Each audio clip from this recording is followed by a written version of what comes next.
Hey there. Tonight we are going back to a Victorian childhood, where the teething syrup was mostly opium.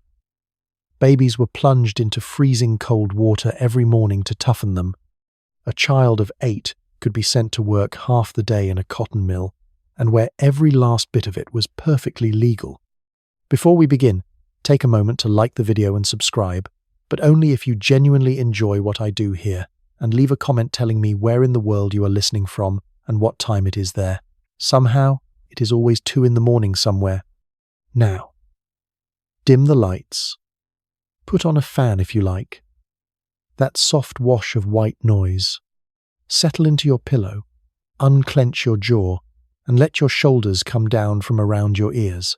Because tonight, for once, you are the one being looked after. The fire is somebody else's job, and the medicine spoon is not coming for you. Have you ever wondered why little boys in old photographs are so often wearing dresses? What was in the small brown bottle that could make any baby in England sleep through the night? And why the chemist sold it by the gallon? Why doctors began begging respectable families to tear the prettiest wallpaper out of the prettiest room in the house? How a 6-year-old could walk into a shop with a penny, ask for laudanum, and walk out with it, legally, no questions asked. Why a Victorian child was expected to be seen and not heard, and what exactly happened to the ones who were heard. And the strangest question of all, why is there, in nearly every early photograph of a Victorian baby, a large, lumpy, oddly patient piece of furniture? And why, if you look at that furniture closely, does it appear to have hands? And now, congratulations. You have just woken up in the night nursery of a tall brick house in Islington, North London, on a Tuesday morning in May, 1868. You are 8 years old, your name is Alice, and you are the second of 6 children, which makes you senior management. Above you is Walter, who is 10, and insufferable about it. Below you come Frank, who is 6, Georgie, who is 4, Bessie, who is 2, and the baby, Albert, who is 7 months old and runs this entire household from a crib.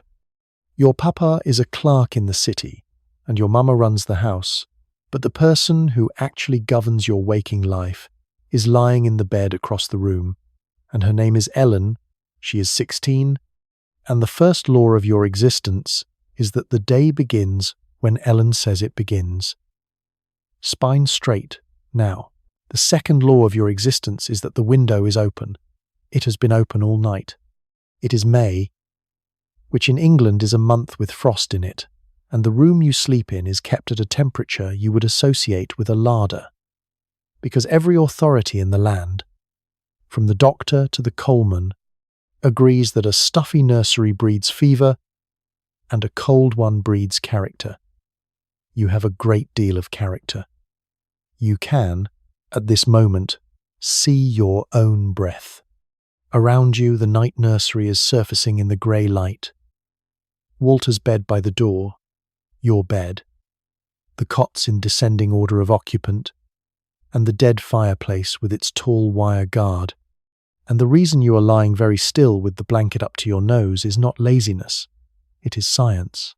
You have calculated, across a long career of cold mornings, the exact final second at which a person can remain in bed before Ellen's voice arrives, and you are currently spending it. But something this morning is wrong, and it takes your sleepy head a moment to name it. It is Albert. Albert, who greets most days like a small foreign power announcing a war. One warning shot and then sustained bombardment, has not made a sound. He went down at 7 last night, and he has not stirred since 10 straight hours.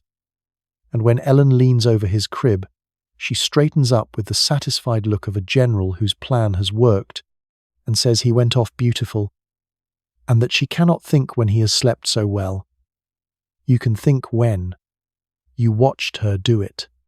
Last night, while the teething screams were peeling the paint, Ellen took down the small brown bottle that lives on the mantel shelf, between the tin of tooth powder and the jar of goose grease, and she tipped a careful half-spoonful of its contents into your baby brother, with your mama's blessing.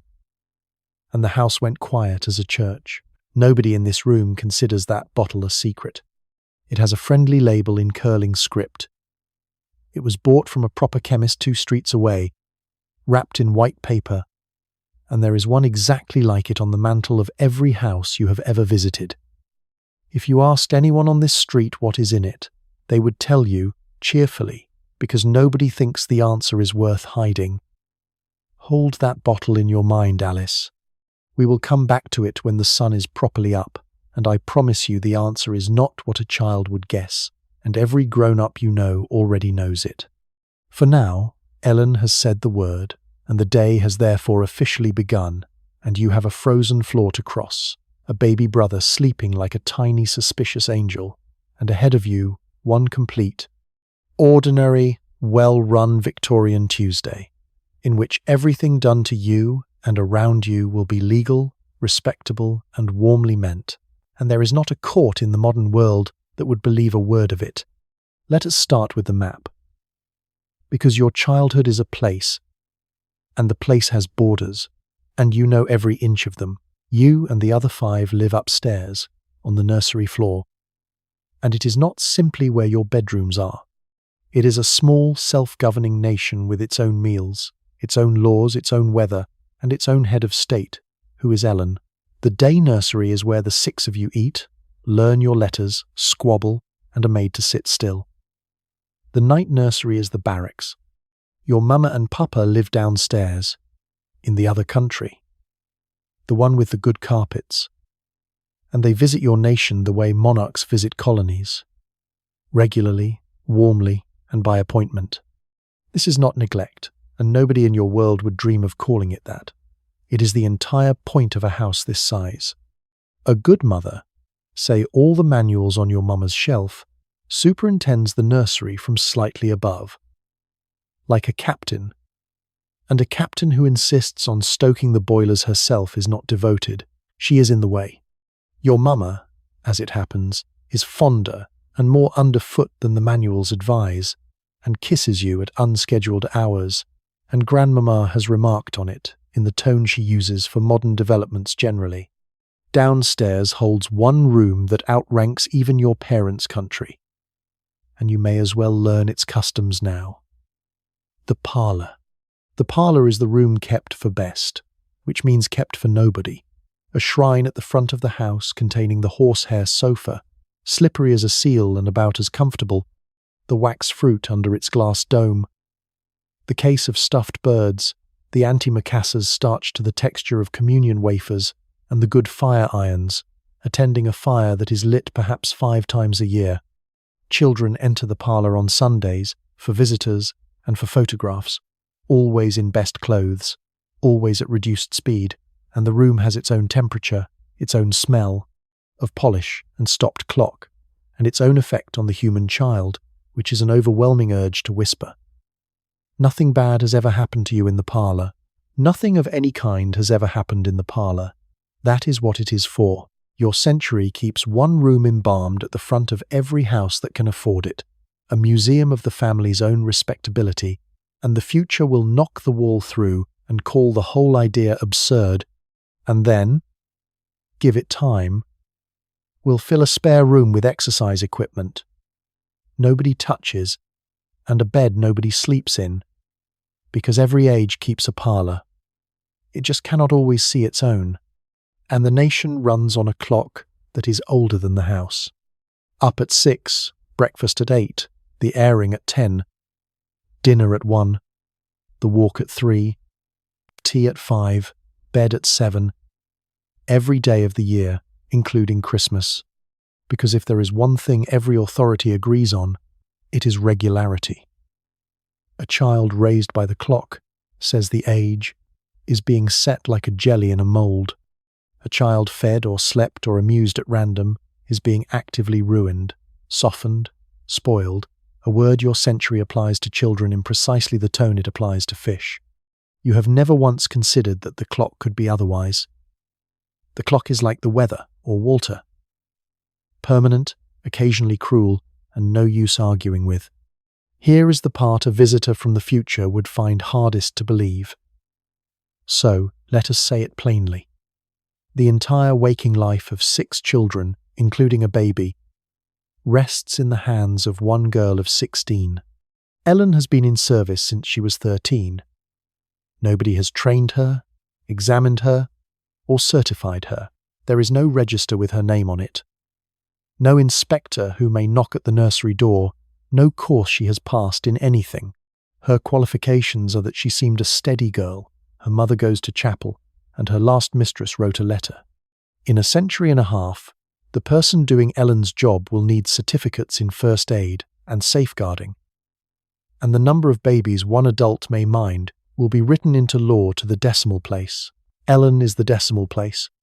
Ellen is also, at this moment, carrying a coal scuttle up 3 flights of stairs while conducting a treaty negotiation between Frank and Georgie over the ownership of a stick. And it must be said, and you would be the first to say it, that she is magnificent. Breakfast in the day nursery is porridge or bread and milk. And before you sigh, understand that the menu is not poverty. It is philosophy. Downstairs, at this very moment, your papa is eating eggs, bacon, kidneys and marmalade, and the smell of it climbs the stairs like a taunt. And none of it is coming to you, because the entire medical and moral establishment of England agrees that rich food inflames a child. Plain food, dull food, above all repetitive food, builds a sound stomach and a sound character, the two being generally held to be the same organ. Roast meat is for later childhood, and in moderation, fruit is regarded with suspicion, pastry with alarm, and anything actually delicious as a straight road to fever and moral decline. So it is bread and milk, which is yesterday's loaf broken into a bowl with warm milk over it, and on birthdays, sugar. You eat it every day of your life. You will remember the taste of it at 90, and yet, and here is the first great contradiction to file away, this same principled regime hands out sweets with a free hand, because sweets are not food. Sweets are love. A paper twist of peppermints from Papa's coat pocket, barley sugar from Grandmama, a licorice bootlace from the change on an errand. Love, all of it, entirely exempt from the rules, and no grown-up in your world sees any contradiction. And if you have ever watched a modern parent refuse a child a biscuit on principle and then buy them a milkshake the size of a fire bucket, you may conclude that the doctrine never died. It just changed uniform. The drink question has its own comedy. You drink milk and nursery tea, which is hot water with a rumour of tea in it. But 2 doors down live the Pettifers, who are temperance, which means no drop of beer or wine may cross their threshold, and their children have informed you, solemnly, that drink is the great destroyer.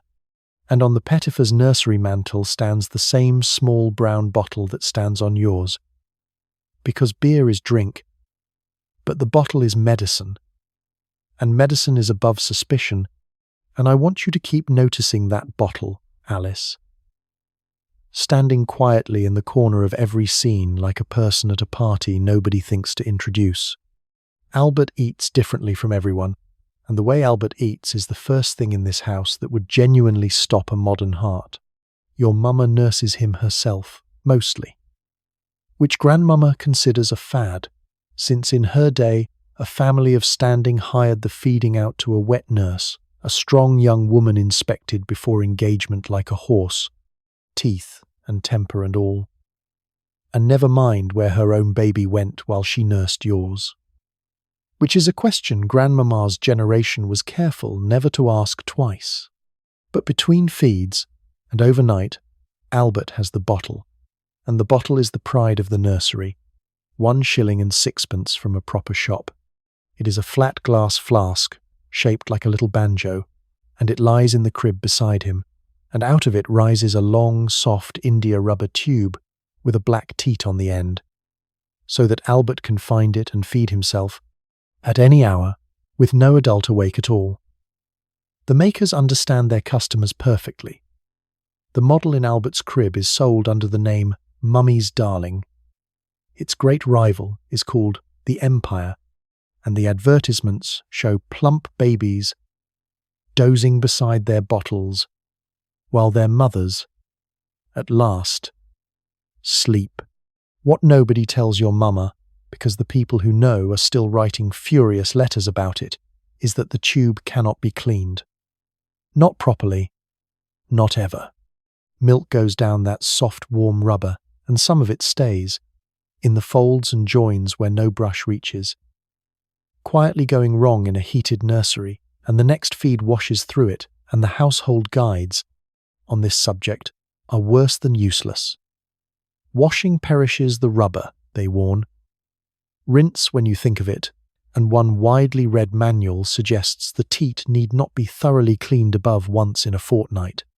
The doctors have already started calling this design the murder bottle in print.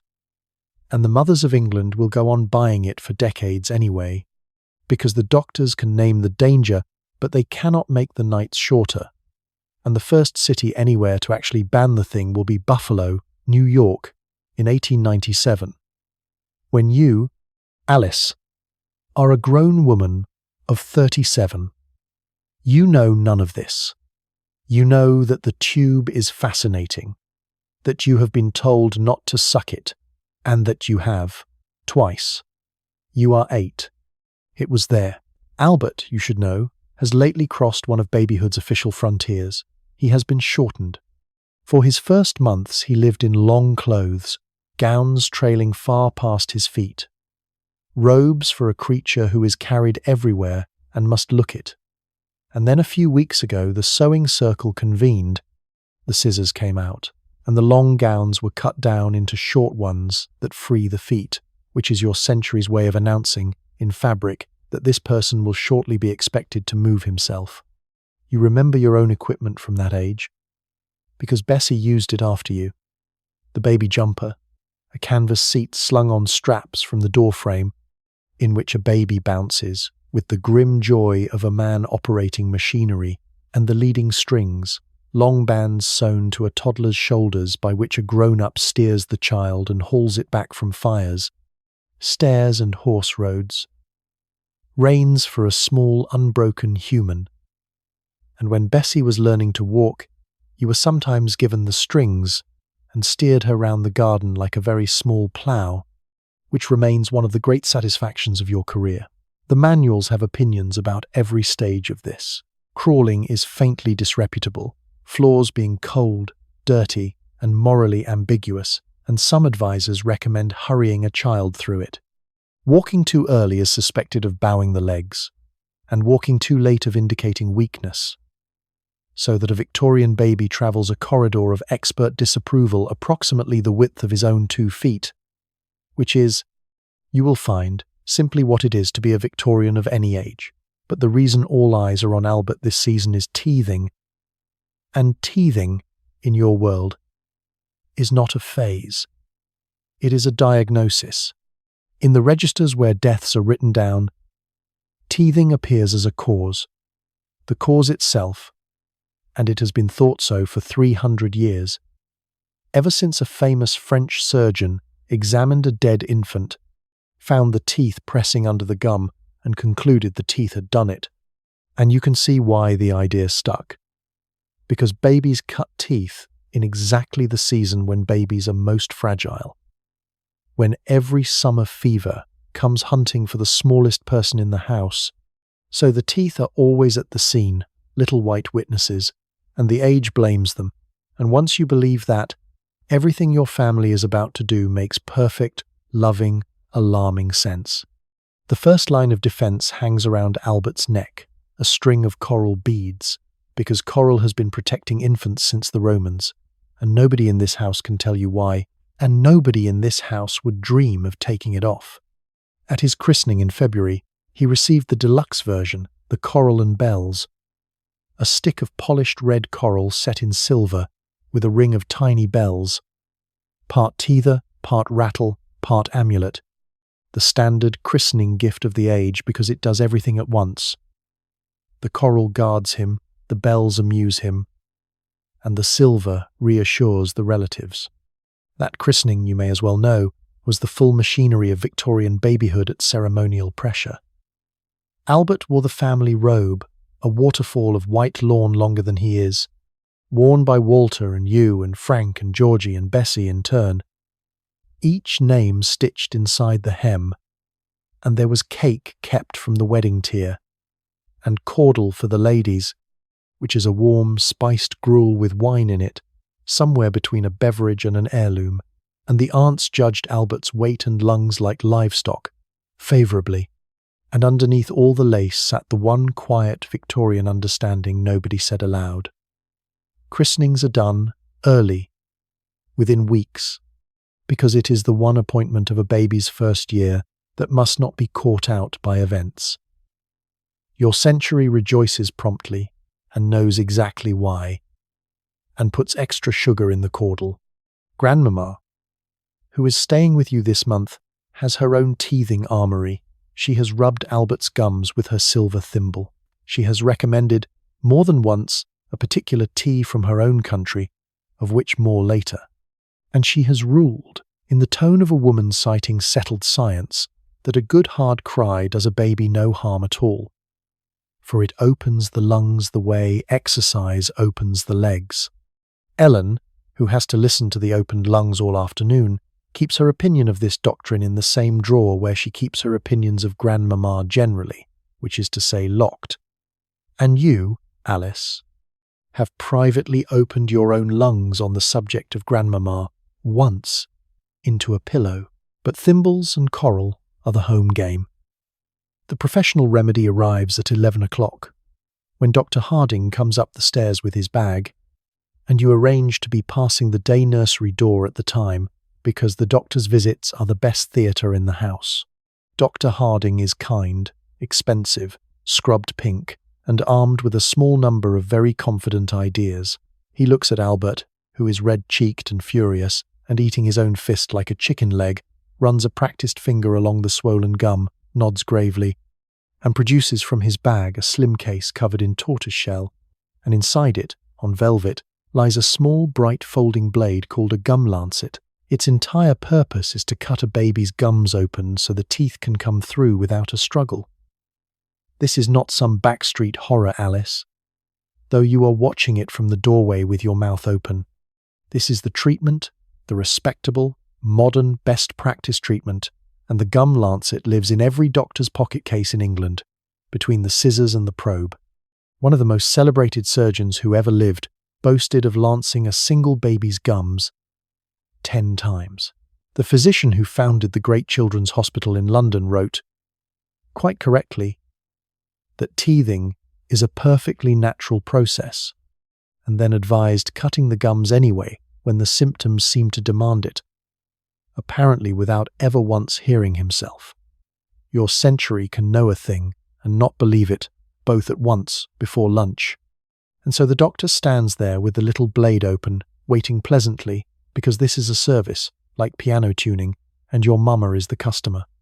And your mama, who is not a fool, who is the cleverest person you know, looks at Albert and every authority in her world, the doctor in front of her, the manuals on the shelf, her own mother, all lean the same way, and when every voice around a decision leans one way, the decision leans with it. She says the small yes that nearly every mother in England says. You watch from the doorway. It takes 3 seconds, one thin line along the gum, one shriek, and then Albert is burrowing into her shoulder, hiccuping himself calm while Dr. Harding folds the lancet away and says something soothing about the relief of pressure, and your mama looks relieved and grateful, and you, Alice, standing in the doorway, quietly resolve never to have teeth again. Here is what time does with that little blade, and you will live to see most of it. It stays in the doctor's pockets for the rest of your century. When you are 24, at a grand meeting of London doctors, one surgeon stands up and declares that the leech and the gum lancet ought to be buried in the same dark tomb, and the room politely disagrees with him and goes on lancing. The practice is not properly dead until your own grandchildren are teething, somewhere around the 1930s, when medicine finally concludes what the teeth had been pleading all along, that they were only ever passing through, and the fevers had other causes with names like typhoid and diphtheria, which no blade could touch. Nobody apologizes to the teeth. Medicine rarely apologizes. It just changes the subject, and the little tortoiseshell cases migrate over a generation from the doctor's pockets to the collector's cabinets, where they sit today behind glass, small and bright and perfectly innocent, labelled instruments, historical. Downstairs, the front door has just clicked shut, very softly, because Frank, aged 6, has been given 3 pennies and an errand, and you, Alice, have been sent after him to see he minds the crossings, and the errand, since you ask, is opium. It is time you knew what is in the brown bottle. And I am going to tell you the way nobody in your world would bother to, because in your world it is not a secret, it is a grocery. The bottle is called Godfrey's Cordial, and what is in it is laudanum, which is opium dissolved in spirits, stirred into sweet treacle with water and warm spices, until it tastes like something a baby reaches for, which is the whole idea. The recipe is older than anyone using it, named for an apothecary called Thomas Godfrey, who mixed it in a Hertfordshire village a century and a half ago. And by your Tuesday it is one of the most ordinary objects in England. It stands on mantels in Islington and mantels in Manchester. It appears in household account books between candles and boot-blacking. It has at least 10 rivals with names like Atkinson's Royal Infant's Preservative and Street's Infant's Quietness. And that last name is the honest one, because in the shops of the north, mothers ask across the counter for a pennyworth of quietness in those words, and the man behind the counter knows exactly what is meant and hands it over, and everyone understands the transaction completely, which is somehow both the darkest and the most human detail in this whole night. Because listen to who is buying it, Alice, and why, and listen the way I am telling it, without horror. Because horror is the wrong instrument here. Your Aunt Fanny lives in Manchester, 2 streets from the mill, and her letters to your mamma are your family's window into the other England. In those streets a mother goes back to her loom days after her baby is born, because rent does not pause for babies. The baby goes to a minder, some worn, kindly, overwhelmed woman with a room full of other people's infants at a few shillings a head, and the working day is 12 hours, and a crying baby in a room of crying babies is not a moral problem. It is an arithmetic one, and into that arithmetic comes a spoonful of sweetness, costing less than bread, that makes a baby sleep a shift away. One Manchester druggist, asked about it, admitted quite openly that he sold half a gallon of Godfrey's every week, plus up to 6 gallons of his own cheaper quietness besides. One shop, 1 week, and by one account, 5 out of every 6 working families in that city kept a bottle in the house as a matter of habit. The doctors who visit the minding rooms write about them with a stunned flatness, rows of babies in baskets. Too quiet, too still, too easy, and the mothers know, and the minders know. And the loom does not care, and it will be 4 more years before Parliament so much as asks the minders to put their names on a register. That is the industrial end of the bottle. The domestic end is your own nursery, where Ellen tipped her careful half-spoonful last night with your mama's blessing after 4 evenings of teething had brought the household to its knees, and the American end is a beloved syrup with a kindly nurse's name on the label and morphine in every bottle, which will go on showing dimpled sleeping babies in its advertisements for decades, until a magazine finally prints what is in it under a headline about baby killers, and the world professes astonishment. The astonishment is the strangest part, Alice. Nothing was ever concealed. The name quietness is as honest as a name has ever been. Your century simply looked at opium and saw the only reliable painkiller and the only reliable night's sleep it had, in a world with almost no others, and it priced the miracle at a penny. And it put it where the need was, which was beside the cradle. Now catch up to Frank, who is marching up the Liverpool road with 3 pennies in his fist, and his sister on escort duty, because I want you to notice, minute by minute, how normal this errand is. It is May of 1868, which matters, because this is very nearly the last spring of the old world. As you 2 walk, there is no law in England that says Who may sell opium? None. A chemist may sell it, and so may a grocer, a barber, a confectioner, a tobacconist, a wine merchant, anybody with a shop and a jar, and there is no register, no signature, and no age at which a customer stops being a customer. Shopkeepers serve small children all day long because sending a child for the medicine is exactly as normal as sending a child for the bread. Mr. Bowles, the chemist, has the best shop on the road. All gold-lettered drawers and the smell of peppermint and beeswax with something mysterious underneath. And he calls Frank, "Young sir," and you, "Miss Alice," and he lets you watch the brass scales tremble, which is the good part. Frank hands over the pennies and the message. Mr. Bowles fills the familiar brown bottle, corks it, wraps it in white paper, tells Frank to carry it steady, and out you both go into the sunshine, a 6-year-old in a sailor collar carrying enough opium to fell a grown man, and his big sister, and a policeman on the corner who nods at you both. Because there is nothing here to see, and here is what I know that Mr. Bowles does not. In a few weeks, this very summer, Parliament finally passes the Pharmacy Act of 1868, and the old world begins, slowly, to close. Opium becomes the business of registered chemists only.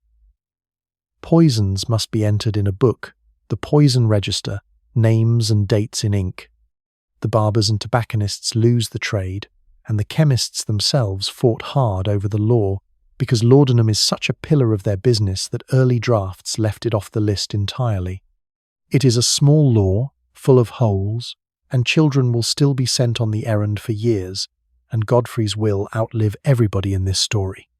But it is the first time England writes down the idea that some things on a shelf are not like the others, and every locked cabinet, every signature, every gently suspicious question a pharmacist is trained to ask between your time and mine descends from that first shabby register.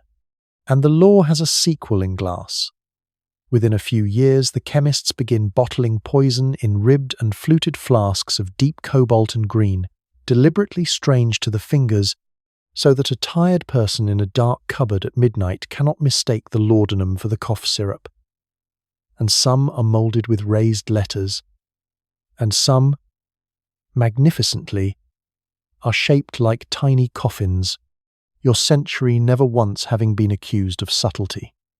It is safety engineering before the phrase exists, the direct ancestor of the child-proof cap, and it is the first generation of objects in history designed on the assumption that a tired mother in the dark deserves a second chance, none of which is any concern of Frank's, who has spent the change on a licorice bootlace and is eating it with the deep, unhurried satisfaction of a man who knows the receipt was never itemized, and who has, under heavy diplomatic pressure, bitten you off exactly 1 inch of it.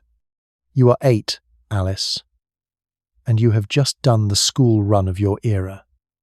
A stroll to the shops, a bottle of opium, and 1/3 of an inch of licorice you are making last. Nothing about this morning will be legal in 100 years. Every second of it was lovely. Home again, and while Ellen unwraps the bottle, stand a moment in your favourite room in the house, the day nursery, and admire the wallpaper. Because the wallpaper is trying to kill you, and it is doing it in the most fashionable colour of the age. The paper went up 2 years ago, and it is a green, and not any green. The green, the one in all the shop windows, a deep singing emerald of a vividness no dye had ever managed before, a green that makes real leaves look shy. Printed in garlands and trellises up all 4 walls of the room where 6 children eat, sleep near, and chew things. The reason no dye ever managed it before is the reason we are standing here. The colour is made with arsenic. A Swedish chemist called Scheele invented it nearly a century ago, a compound of copper and arsenic, cheap, brilliant, and inexhaustible, and Scheele, an honest man, wrote at the time that perhaps people ought to be told what was in it. People were not told. or did not listen, and by the middle of your century the green is everywhere.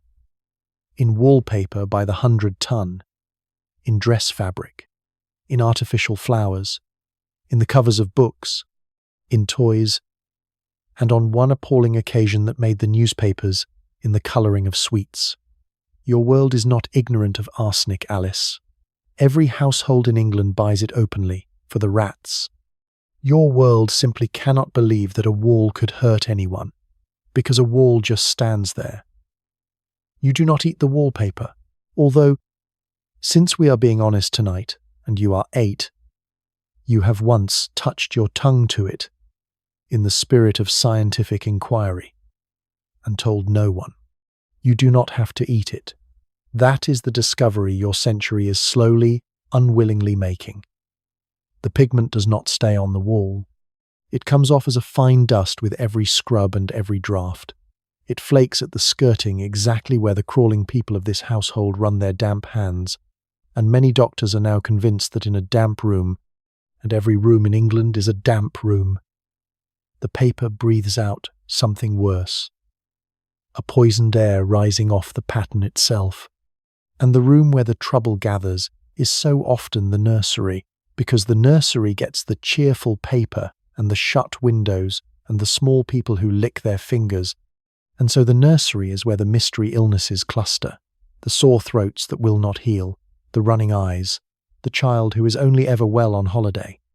6 years ago, in Limehouse, in London's East End, one family lost 4 children, one after another, in a papered room, and everyone said diphtheria, until the tests came back, and what the tests found was Sheely's green, and the inquest said so in plain words, and a shudder went through every mother in England who had ever chosen a wallpaper for its cheerfulness. And now the part that belongs in this particular video. Nothing happened, no law was passed, no inspector called, and Britain never banned arsenical wallpaper, not that year, not ever. The most celebrated designer of the age, a man whose patterns will hang in museums and whose family money came partly out of arsenic mines, wrote that the doctors had caught what he called witch fever, though even his firm quietly went arsenic-free within the decade, because of the only force that ever actually killed the Green Mothers. Tens of thousands of them, reading the inquests, looking at their own walls, and issuing their own private verdicts, until the manufacturers surrendered and learned to print free from arsenic on the samples as a selling point, which is as close as your century comes to a safety certificate. In my world, Alice, a nursery product that shed poison dust would be seized off the shelves by 3 agencies before lunch. In yours, the recall system is your mama, who has been rereading the Limehouse story all spring, and who announced at breakfast, in the voice she uses when Papa is about to lose an argument he has not yet heard about, that this paper is coming down in the summer, whatever it cost, and there will be plain blue distemper by Michaelmas. Papa called her extravagant. Papa will repaper the room. Everyone at the table knows both of these things, from the poison you cannot see to the health treatment you absolutely can. It is time for the morning wash. And the morning wash in this family is a treaty between 2 great powers. And you are the territory. Grandmama belongs to the hardening school, and the hardening school holds, with the Spartans and every stern grandparent in history, that comfort is a slow poison and cold water is a vaccination against life. Under her regime, practiced on your papa 40 years ago on the edge of the fens, an infant was plunged cold every morning of the year, ice broken if ice there was. And the screaming was not a side effect. It was the medicine working, proof the constitution was being tempered like a blade. And the hardening school has a whole constitution beyond the bath. Windows open in all seasons, beds kept firm, feather mattresses forbidden to the young as spine, softening, and small boys sent out in January in short trousers and bare knees on the principle that a boy's legs, like a pony's, are self-heating. Nobody has ever tested any of this. Everybody is certain of all of it. That is the flavor of your century. Total confidence, resting on total guesswork, adjudicated by whichever grandmother in the room has the steadier stare. But your mama has a weapon, and it is the fattest, most modern object on her shelf. The manual. It is called Advice to a Mother. It is written by a Birmingham doctor named Pi Henry Chavasse.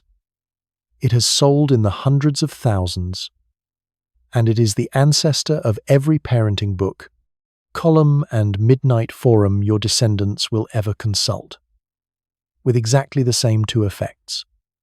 It spreads real improvements faster than custom ever could, and it makes every literate mother in England feel she is probably doing it wrong.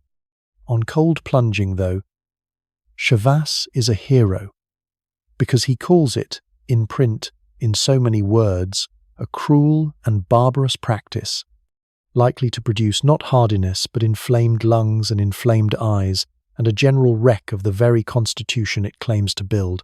And he prescribes instead lukewarm rainwater, tested with the elbow, and a warm flannel after. And so every morning your household splits the difference down the generations. The water is tepid, which grandmama regards as decadence, and the book regards as barely adequate, and Albert is dipped and roars like a bull calf, and grandmama, listening from the landing with grim satisfaction, observes that a good cry opens the lungs, and Ellen towels the baby dry and says nothing at conversational volume. And you, Alice, stand third in the queue with your toes curling on the cold oilcloth, awaiting your turn in water that has now been described by the two ruling authorities of your life as both dangerously hot and dangerously cold. It is, you can report from experience, merely horrible. But your character, everyone agrees, is coming along beautifully. Getting dressed, in this family, is a lesson in who you all are. And the first exhibit is your little brother Georgie, who is 4 years old, sturdy as a barrel, obsessed with horses, and wearing a dress. Petticoats, a pinafore over the top, and soft curls to his collar, and in both photographs that exist of him he is indistinguishable from Bessie. This is not a whim of your mamma's. Every boy in England wears frocks until somewhere between 4 and 7, from the palace downward, and the reasons are so practical they hurt. A small child in skirts is cleaned and changed in a quarter of the time. Growing happens at the hem for free, and one wardrobe serves each child in turn, regardless of what kind of child arrives. Your century, which worries about almost everything, looks at a 4-year-old boy in ringlets and a frock and sees nothing whatsoever. And if you told them a later age would find it confusing, they would ask, reasonably, what on earth you thought a 4-year-old was. But Georgie's frock days are numbered, and he is unbearable about it, because next month, on his birthday, comes breeching, the day a boy is put into trousers for the first time, and it is one of the sweetest little ceremonies in the Victorian calendar. The tailor has been. There is a knickerbocker suit wrapped in paper at the back of Mama's wardrobe. There will be cake, the aunts will come, and Grandpapa has written, with tremendous solemnity, that he intends to present the boy with a toy sword, as his own father did for him. Georgie has informed the nursery that after his birthday he is to be addressed as George. The nursery has agreed to consider it. And you know, because you watched it happen with Walter and with Frank, what the true prize is, and it is not the trousers, it is the pockets. A frock has no pockets. A boy in a frock owns nothing at ground level.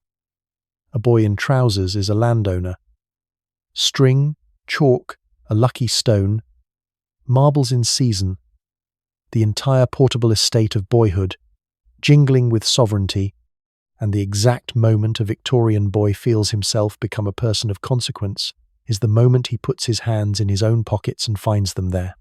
You have watched two brothers cross that frontier while wearing, yourself, a wardrobe with no pockets in it at all, and you have drawn certain conclusions, quietly, and we will come back to them, because your own clothes have a different job.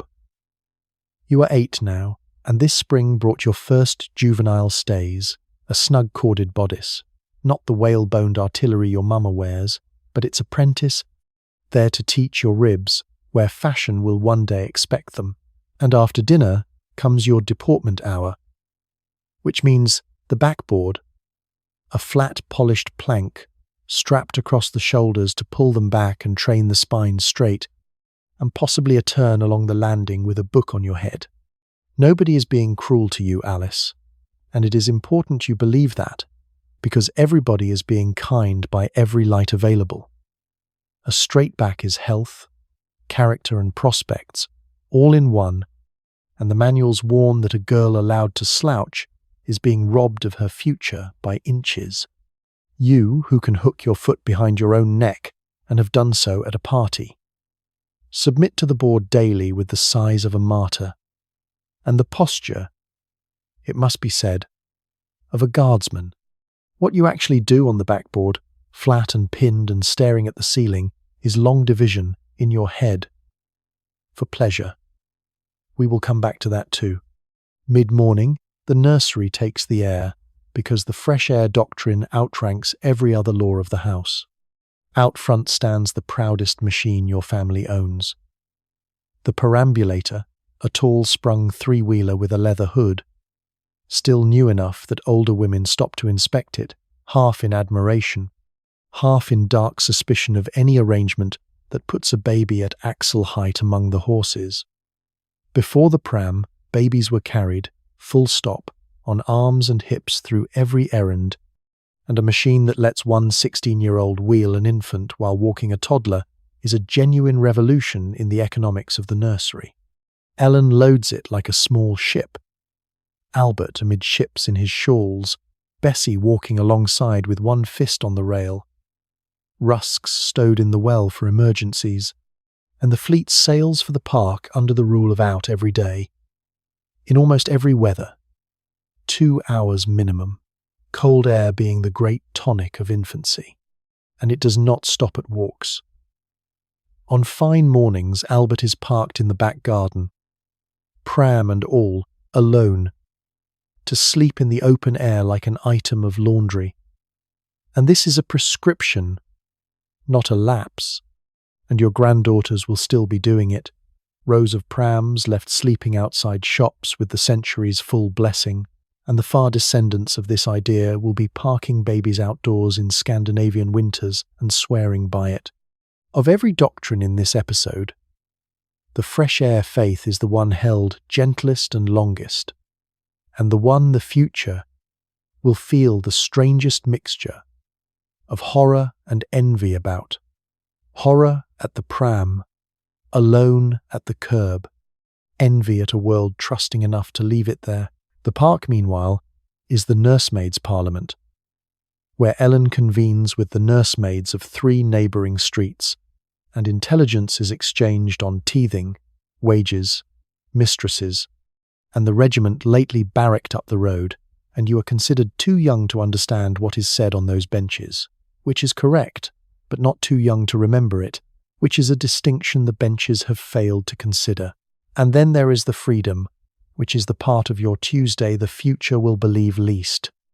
Walter is 10, and this morning before school he was sent to the bootmaker, the post office, and your grandmother's, alone, on foot, crossing the Liverpool Road twice, which is a torrent of carts, cabs, and omnibuses. This afternoon he will simply go out, unscheduled, into the city, and nobody will know his precise whereabouts for 3 hours, and nobody will think of it once, because a 10-year-old at large is not a missing child in your world. He is a citizen.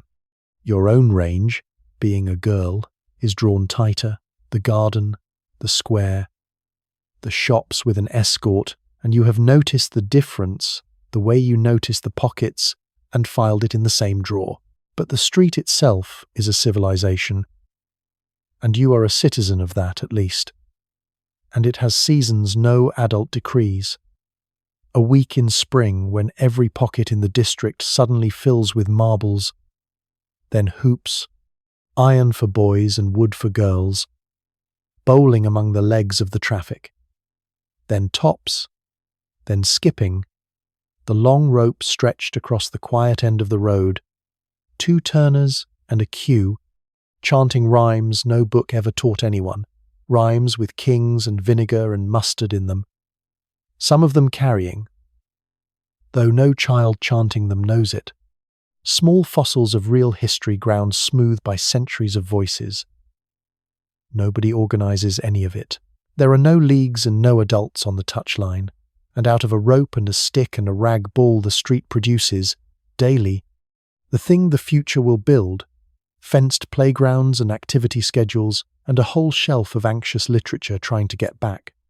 Your own headquarters, when the street is out of bounds, is the garden. And the garden is not the lawn and the borders, which belong to the grown-ups, but the strip behind the laurel bush, which belongs, by ancient conquest, to the 6 of you. There is a den under the laurel with a roof of borrowed sacking, a garrison of 1 rocking horse blanket, and supplies consisting of a tin that once held biscuits and now holds treasures, namely a bird's egg, blown, a brass button of military appearance, a marble of the superior kind called a tor, and the skull of what Walter maintains was a fox, and everyone else knows was next door's guinea pig. Ongoing works include a hole, dug by Frank across several administrations, whose purpose has shifted from Australia to buried treasure to simply being a truly excellent hole, and a channel of engineering brilliance that carries water from the butt to the hole on washing days, when the yard briefly becomes a river system and Ellen becomes a flood authority. Nobody supervises any of this. The garden is where Victorian parenting simply does not follow, the one province of your day with no manual, no doctrine, and no timetable, and it is no accident that when the men and women of your century sit down at the end of their lives to write about childhood, the chapter that goes softest is never the schoolroom and never the parlour. It is the laurel bush, every time. But before anyone gets misty about free-range childhood, look once more at the crossing Walter uses by the green. There is a boy stationed there with a worn broom, sweeping the horse dung clear of the crossing stones, holding out his cap for halfpennies.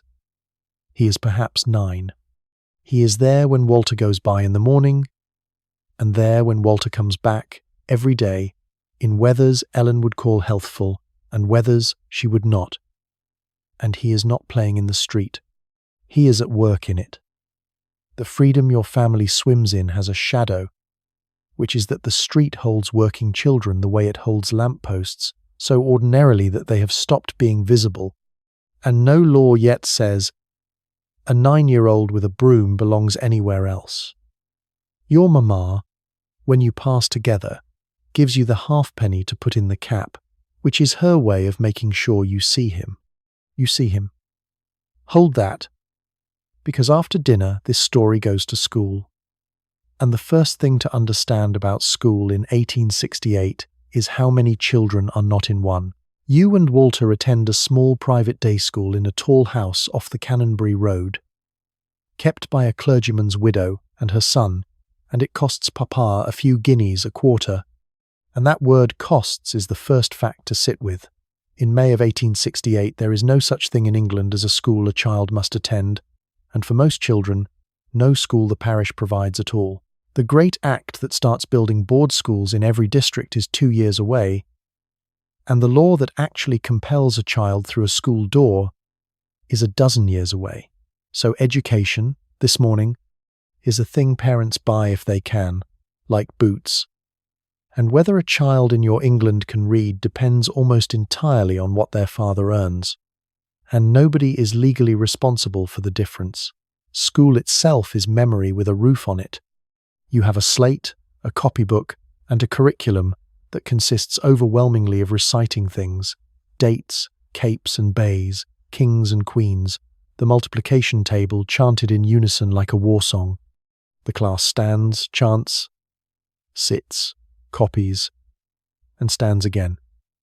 And the one concession to the idea that a child might learn through its eyes is the object lesson, in which the master holds up a lump of coal and the class observes aloud, in order, its properties, which are that it is black, that it is coal, and that it is Tuesday.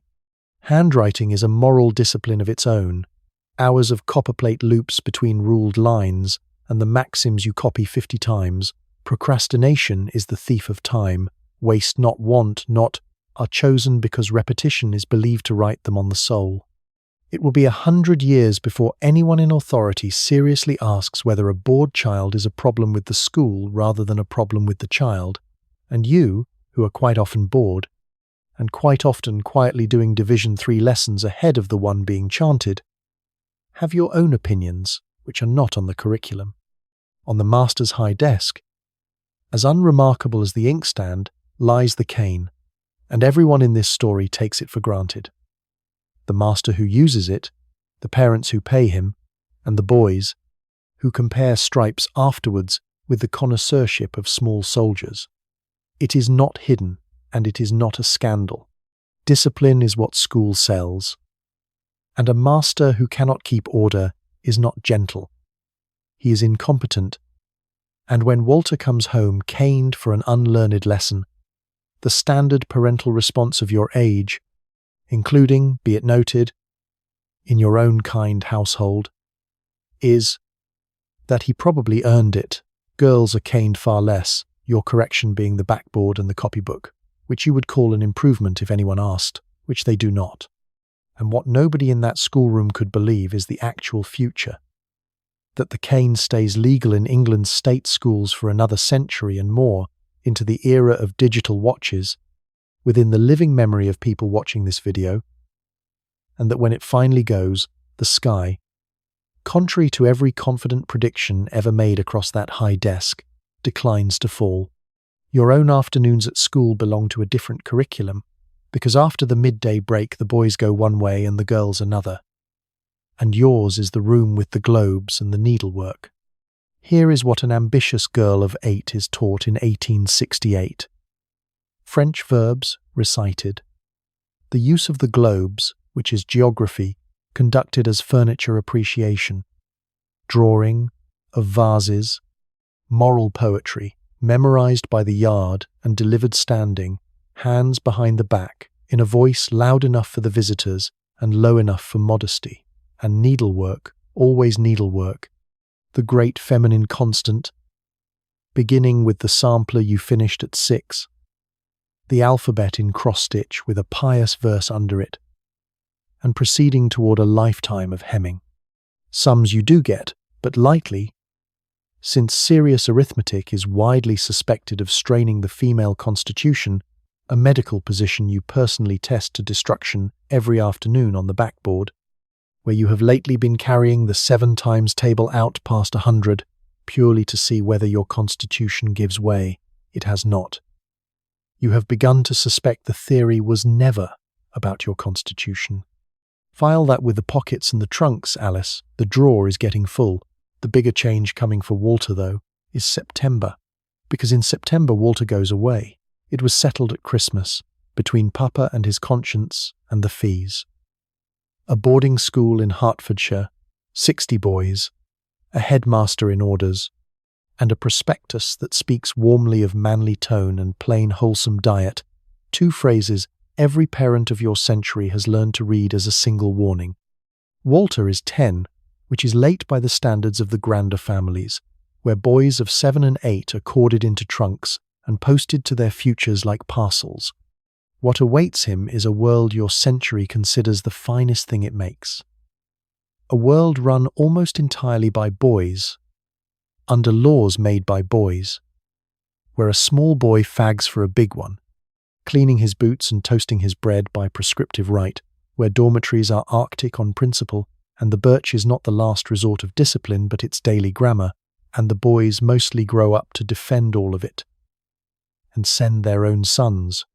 The tuck box will travel with him, packed with cake and potted meat and 3 pots of jam, the one legal shipment of home a boarder may receive. And the weekly letter home is required and, at many schools, read by the masters before posting, which is why generations of English mothers have received generations of suspiciously identical letters. All well. Football on Saturday. Please send cake. You are not supposed to know that Mama cried about September, once, in the pantry, where crying does not officially occur. You know. Walter does not. And you have decided he never will, because you are 8, and you have a code. Nobody, it will not have escaped you, is cording a trunk for you, and that single fact is the whole history of Victorian girlhood, if you stand back far enough. For girls of your station, the road runs through the home, the day school for now, a governess later if papa's salary climbs, and a curriculum the age calls accomplishments, meaning music, drawing, French, fine needlework, and the great art of entering a room, all of it aimed, with a frankness nobody bothers to disguise, at exactly one examination, which is marriage. Last month, in all seriousness, you asked Papa what a person must do to become a barrister, and Papa, who loves you, gave you the kindest available version of the answer every daughter of your century receives, which is that barristers are gentlemen, dear. You took this information back up to the nursery, and did not argue, and added it to the drawer with the pockets and the trunks. I will tell you one thing across the years, Alice, and then we will keep it between us. The first women's college opens its doors next year, with 5 students, and the newspapers will treat it as somewhere between a marvel and a joke. And it will take the rest of the century for the joke to stop being funny, and the ceiling you are lying under on that backboard has a crack in it already. And then there are the children the school question forgot entirely. And this is where your aunt, Fanny's letter, read aloud at dinner, comes in. Aunt Fanny lives in Manchester, and among the family news, she mentions that the neighbour's boy Tom has started at the mill, half-time, and that his mother is glad of the 1 and 3pence. Tom is 8. Tom is your age. And the thing to understand is that this sentence describes the system working exactly as designed, because the famous Factory Act your grandfather's generation fought over is precise. No child under 8 in the textile mills at all, and a child of 8 to 13 may work only 6.5 hours a day, and must attend the mill school for 3 hours besides. They are called half-timers, and it was a real hard-won triumph, because the generation before Tom went in at 6 for 12 hours, and the generation before that at 5. Progress in this story is genuine. It is also the kind of progress where the word only stands guard in front of 6.5 hours of an 8-year-old in a room of unfenced machinery so loud the workers learn to read lips. The mill school, the law's 3 hours, is sometimes a school only in the sense that it contains children and a roof, and the honest teachers let the half-timers sleep in rows at their desks on the sound grounds that a sleeping child is at least not in the machinery. There are inspectors, a corps you could fit in an omnibus for all England, and certifying surgeons who guess a child's age from teeth and height like horse dealers, birth records being a luxury, and the whole thin stretched fence holds where it holds and gives where it gives. Aunt Fanny's letter is not a protest. She is a kind woman describing a kind neighbour. And the 1 and 3pence is real money in a house where bread is not certain, and everyone in the arrangement is doing their best inside a machine, none of them built. You listen from your side of the table, doing the one sum nobody asked for. Tom is 8, and you are 8, and the difference between your Tuesdays is nothing either of you did. One more working child, and then the day softens. Tuesday is sweep day, and the sweep came at 7 this morning, before the kitchen fire was wanted. Mr. Gorse, with his rods and his sheets, and his boy. The boy is called Dan. He is about 10, small for it.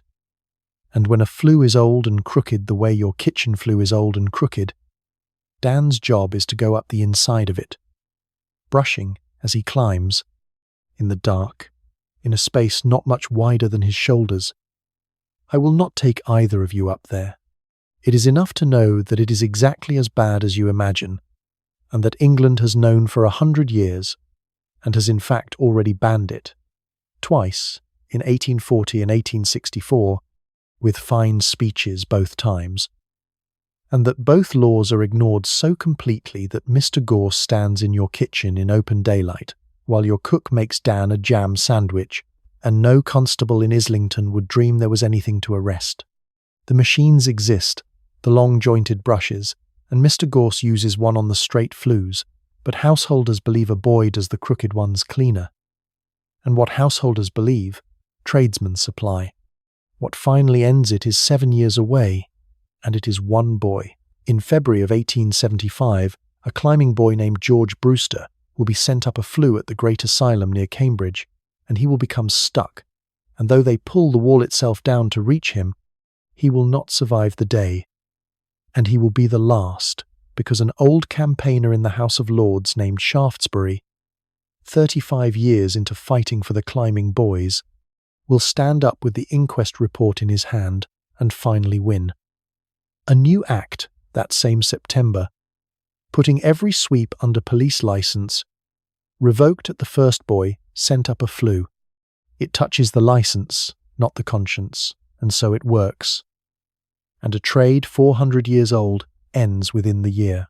This morning, in your kitchen, Dan finished his sandwich, and you, passing the door in your nightgown, watched him lick the jam off his thumb with the absolute concentration of a person for whom jam is not a daily event, and the two of you regarded each other across a distance much wider than the kitchen, and neither of you had the least idea that his trade had 7 years to live, or that anyone would ever say his name in a warm room at bedtime, a century and a half on. We just did. The children's dinner is served in the day nursery at 1 o'clock sharp, and it runs on the great social law of the age, the one every foreign visitor writes home about. Children should be seen and not heard. It is worth being precise about what the law demands, because it is stranger than rudeness. You do not eat with your parents when you are brought to the dining room at all. On Sundays and inspections, you sit straight, answer when spoken to, ask for nothing, express no preferences, and otherwise produce silence, and a child who volunteers an opinion at table is not precocious. He is unfinished, like a pudding served raw. Conversation is an adult art, and childhood is the long unpaid apprenticeship. The nursery meal runs on the same rails. Grace, then quiet, elbows in, every scrap eaten, and Ellen presiding with the calm of a magistrate. Fussiness is not a temperament in your world, it is a vice, and the cure, endorsed by the manuals and practiced in this house, is that a dinner refused at 1 o'clock is presented again, cold, at tea time, on the principle that no healthy child ever starved in sight of food. The nursery's founding legend is that Bessie once held out against a rice pudding for 2 entire servings before surrendering, and that the pudding was, in the end, eaten, and this is told as a tale of character formation. And the truly Victorian detail is that it is told admiringly about both parties. The regime has a public examination, and it is called callers. When ladies call on your mamma of an afternoon, there is a fixed liturgy. The 3 eldest are sent for, inspected on the landing by Ellen at the speed of a pit crew, and produced into the drawing room, where you curtsy, Walter bows, Frank does something in between that is being worked on, and you stand while the visitors appraise you as frankly as if you were sales lots, remarking on growth, colour, and the family knows. Then comes the moment your whole education exists for, when Mama says, in the special visitor voice, that Alice will now recite. And you step forward, hands behind your back, eyes on the middle distance, and deliver the moral poem currently in stock, while the ladies nod at the improving parts, and somewhere behind your fixed expression, in the private room at the back of your head where you actually live, you are doing division. It is over in 2 minutes. You are praised, given the smallest biscuit on the plate, and released. And the ladies tell your mama you are a credit to her, which in the economy of your century is the entire purpose of the exercise, children being, among their other uses, the drawing room's most closely read publication. When the regime is defied, and it is defied daily, Because you are 6 children and not clockwork, the house climbs a ladder of consequences. The mild rungs any age would recognize.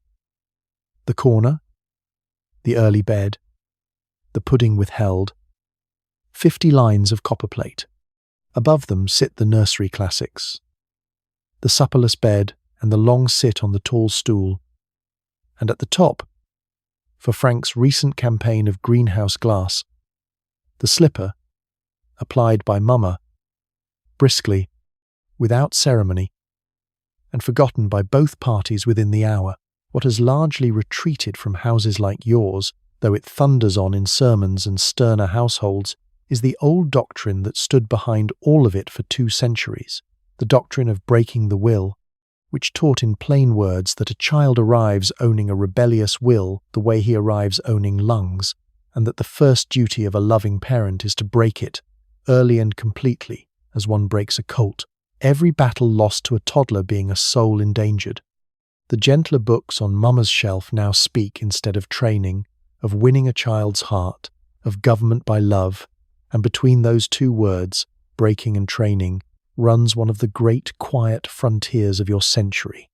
Your house sits on the gentle side of it, with occasional deployments of the slipper, and the fiercest arguments about Victorian parenting, you should know, were had by the Victorians themselves, in print, at length, and the side of tenderness was never silent.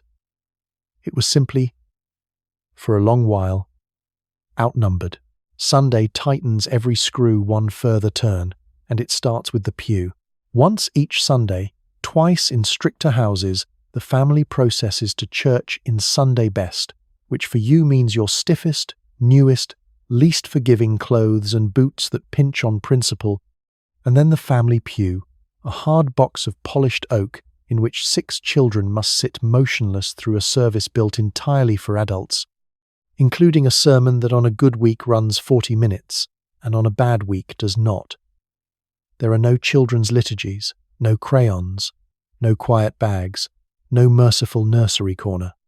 There is the pew, the eye of your mother, and the long art, mastered by every Victorian child by 6, of going somewhere else inside your own head while keeping your spine at the angle piety requires.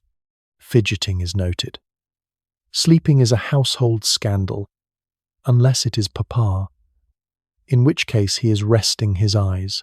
And the strange truth is that out of this weekly ordeal your century is quietly manufacturing one of its most valuable exports, a whole population that can sit alone with its thoughts for an hour without a single thing to entertain it, a skill the future will lose so completely that they will pay monthly subscriptions to have it taught back to them 1 guided minute at a time, under its new name, which is mindfulness, and which you, Alice, 3rd pew from the front, are currently practicing against your will at an elite level. On Sundays the toys are put away, all but one. In the strictest houses of your acquaintance, the single toy permitted on the Sabbath is the Noah's Ark, because the Ark is scripture, and so a whole generation of English children spends its Sunday afternoons marching small wooden animals 2 by 2 across the nursery floor with the solemnity of archbishops, this being the one game heaven has licensed. Walter finds Sundays long. Walter has been informed that finding Sundays long is itself a spiritual failing, and has arranged his face accordingly, and has also taught the wooden elephants to charge. But the calendar is not all pews, and in fairness to your century, we should skip ahead 6 months and look at the day the whole nursery year leans toward, because Victorian parenting, which rations sugar, joy, and firelight for 360 days at a stretch, spends the whole saved balance in one glorious December blowout. Christmas in your house begins on Stir-Up Sunday, weeks ahead, when the pudding is mixed and every member of the household takes a turn at the spoon and wishes, servants included, Bessie assisted, and it arrives in full on the day itself with a goose, mounds of potatoes, mince pies, and the pudding brought in dark as a cannonball, doused in brandy and set alight, blue flames and all, indoors, at a table crowded with children, an annual fire hazard nobody in England would dream of foregoing. There are stockings hung the night before, And what a Victorian stocking holds is an orange, a handful of nuts, a paper of sweets, perhaps a sixpence and one small toy. And the astonishing thing, from where the future sits, with its mountain ranges of wrapping paper, is that this is enough. That an orange in December, in a world where an orange in December has crossed an ocean to reach you, is a genuine wonder. Gone in 8 segments and remembered for 80 years. The tree is newish, the fashion having arrived with the Queen's own family. Candles clipped to living branches, actual flames on an actual tree, with a bucket kept nearby in a spirit of festive realism. And there are games after dinner, blind man's buff and snapdragon, which is a dish of raisins in burning brandy from which children snatch the fruit with their fingers, because your century's idea of a party trick for the little ones is a bowl of fire. It is the one day the whole machine of discipline stands down. The day the sweets doctrine and the plainness doctrine and the seen and not heard doctrine all take a holiday at once. And if you want to know why every Victorian memoir goes soft in the middle when it reaches Christmas, it is because for one day a year, the entire stern apparatus of the age put down its rulebook and simply fed its children sugar and set things on fire, and the children never, ever forgot it. Christmas is the summit, but the year has its lesser peaks. And you can navigate by them the way sailors navigate by lights. Birthdays, where the birthday child chooses the pudding, holds precedence at table for one entire day, and is excused, by ancient custom, one chore of their own nomination. The 5th of November, when the street's children spend a week building the guy and a fortnight's income on him, wheel him from door to door demanding pennies with the confidence of licensed bailiffs, and then burn their own handiwork on the common in a blaze that is, for one evening, the tallest thing in the borough. And the fair, when it comes, with its swing boats and its gingerbread and its penny peep shows, deplored annually by the vicar and attended annually by everyone, including, at a dignified distance, the vicar. Your century meters out its delights the way it meters out its sugar, rarely and by the calendar, and the future, which can summon any pleasure at any hour, will be tempted to pity you and should resist, because scarcity is the yeast in all of it. Nobody at the fair is checking whether they are enjoying the fair. There has been one fair. It is today. Back in ordinary time, the day has one more fixed sweetness in it, and it announces itself from the street. Tea time. Tea in the nursery is at 5. Bread and butter first. Cake if there is cake, and after the bread and butter only, that being the rule of rules. And on the good afternoons the meal is heralded up the area steps by the muffin man, walking the street with his tray on his head and his handbell going, selling muffins and crumpets door to door for toasting at the nursery fire. He is one voice in the day-long opera your street performs. And since you will fall asleep to its last acts tonight, learn the programme. The milkman's cry at dawn, the watercress girls, some of them no older than you, calling their bunches in the morning. The coalman's bellow, the knife grinder's wheel, the German band on Thursdays, tolerated by the grown-ups the way one tolerates weather, the muffin bell at 4, and at dusk, the one you love, the lamplighter, coming down the pavement with his long brass pole, reaching up to each iron lamppost to wake the gas, so that the street lights itself behind him as he walks, like a man buttoning the evening. The future will call all this noise.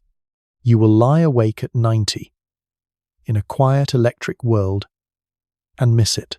Tea time is also when the sweets economy settles its accounts. Officially, as established, the nursery diet is plainness itself. Unofficially, an entire shadow banking system of sugar operates around every child in this house. Papa's coat pocket, which produces peppermints on Fridays with the regularity of wages. Grandmama's reticule, an inexhaustible mine of barley sugar dispensed against Mama's stated policy and with direct eye contact while doing it. The change from errands, of which we have spoken, and the seasonal bounties, Christmas as described, and birthdays. The going rates are known to every child on the street. A farthing buys a licorice bootlace or a small paper of sherbet. A halfpenny buys serious negotiating power, and a whole penny makes you, briefly, a person of consequence at the sweet shop counter, weighing your options among the tall jars, while the shopman waits with the patience of a man who has watched this particular parliament deliberate before. The sweets themselves are boiled sugar in violent colours, and the future will shudder to learn what sometimes made the colours. But the transaction, the jar, the scale, the twist of paper, the long walk home, making it last. That Alice crosses every border and every century entirely unchanged. And somewhere tonight a child of the electric age is doing precisely what you did this afternoon, which is holding the bag open and counting them again. Funding all this is your first income, because you and Walter receive pocket money, a penny a week, paid by Papa on Saturdays with the gravity of a bank transacting with a foreign power, and the penny arrives preloaded with moral instruction. A portion is expected to reach the missionary box on the hall table, a tin with a slot whose contents are bound for the conversion of distant nations, and the negotiation between the missionary box and the sweet shop is your first sustained experience of ethics, conducted weekly in private, at the level of the farthing. Saving is preached constantly, thrift being to your century roughly what fitness will be to a later one, a universal virtue universally advertised, and you are in fact saving, in a tin of your own under the loose board, toward the fair, at a rate the fair will entirely wipe out in one afternoon, which is, though nobody has told you yet, the whole and complete history of money. The weekday toy cupboard, by contrast, is open, glorious, and quietly booby-trapped. Its aristocracy is the rocking horse, dapple grey, outgrown by three of you and defended to the death by Georgie. Below him rank Walter's lead soldiers, two armies cast from actual lead in cheerfully unexamined enamels, twice retrieved from Bessie's mouth, lead being your century's great uninvestigated ingredient, in the soldiers, in the paint, in the glaze of the nursery mugs, in the pipes the water climbs through, everywhere and nowhere, like weather. Your own shelf holds the wax doll, beautiful, glassy-eyed, banned from the fireside for excellent reasons, and the paper theatre, penny plain and twopence coloured, for which Walter writes dramas of unlicensed violence, and you, it must be recorded, write better ones, and, stuffed behind the theatre, dog-eared and officially confiscated, is the contraband, Walter's penny dreadfuls, the weekly bloods of highwaymen and pirates and boy detectives that every respectable parent deplores and every child in England reads, passed hand to hand at school like currency. The sterner magazines blame them, in all seriousness, for most of the crime in the nation. Your century has not yet invented the phrase moral panic, it has merely perfected the practice, and it will hand the template on intact, and every alarm the future raises about the wireless, the cinema, the television and the small bright screens beyond will be, word for word, the penny dreadful panic with the scenery repainted. You read them under the covers, by rushlight, and you are currently 3 issues ahead of Walter, a fact known to nobody living. On wet afternoons, when the street and the garden are both cancelled, the nursery falls back on its indoor arsenal, and the arsenal is better than the future will assume. There are scrapbooks, great sticky albums, into which you paste scraps, printed sheets of angels, roses, and improbably rosy children, bought for pennies and traded at school at exchange rates more volatile than anything in Papa's newspaper. There are pressed flowers under the carpet, a long-term program of yours, and the toy theatre, for which you and Walter are currently rehearsing a drama of shipwreck, treachery and redemption with a cast of cardboard and a running time, by Walter's estimate, of 4 hours, and on the very best wet evenings there is the magic lantern brought up by Papa, the tin chimney lit, the white sheet pinned to the nursery wall, and the painted glass slides slotted through one by one, Ships and tigers and comic policemen swelling out of darkness 10 feet tall while the 6 of you sit in a row on the bed, awed into perfect stillness by what is, when you take it apart, a candle in a box. The future, which will carry a cinema in its pocket and be bored of it by breakfast, should be careful about condescending to the lantern. Nobody who ever saw the tiger arrive on the nursery wall, huge and glowing and trembling slightly with the flame, ever forgot it, and the whole vast glowing empire of screens that is coming begins there, in a dark nursery, with a candle and a painted slide, and 6 children holding their breath. At 2:30 comes the great event of the day, because the whole household walks to the photographer's studio on Upper Street. Albert is to be taken. A baby's first photograph is a modern miracle, and it has a technical problem the studio man explains with the weariness of an old campaigner. The plate must be exposed for somewhere between 20 seconds and a full minute, and for that entire eternity the subject must be absolutely still. The studio smells of ether and varnish, which is the collodion he paints onto the glass plates in his dark closet, working fast against a 10-minute chemical clock, and by the posing chair stands the instrument every grown sitter of your century remembers. With a shudder, the head rest. An iron stand, with a discreet clamp that holds a skull steady through the exposure, which is why everyone in these photographs looks so composed and so faintly arrested. They are being held, and why nobody smiles. A smile being a thing no face can keep honest for 40 seconds. A grown-up can grip the stand and think of England. A 7-month-old cannot and will not. And the trade has therefore arrived at a solution of sublime, magnificent absurdity. And you are about to watch it happen to your own mother. The photographer's assistant produces a great swag of dark cloth. Your mamma sits in the chair. Albert is settled on her lap. And then the cloth goes over her head, over her shoulders, over everything, tucked and draped until what the camera sees is a plump upholstered armchair with a baby sitting on it, and what you see, Alice, standing beside the tripod with your fist stuffed in your mouth, is your mother disguised as furniture, murmuring encouragement to your brother through 2 layers of upholstery. She will hold him steady through the exposure by feel. One shrouded hand just visible at his waist if anyone looks closely. And people will look closely, because these pictures survive in their thousands, in albums all over the world. And they have a name now: hidden mother photographs. Mothers draped as chairs, mothers standing behind painted backdrops with only their forearms in frame, mothers scraped off the plate afterwards, leaving a baby suspended beside a ghostly absence with fingertips. Once you have seen one, you see them everywhere. The lump behind the infant, the drapery with knees, the curtain gripping a waist, the whole galleries of Victorian babies presented to posterity on the laps of furniture that is breathing. And there is the answer to the strangest question of the night, and it is also the oldest fact in this whole story. The mothers were there.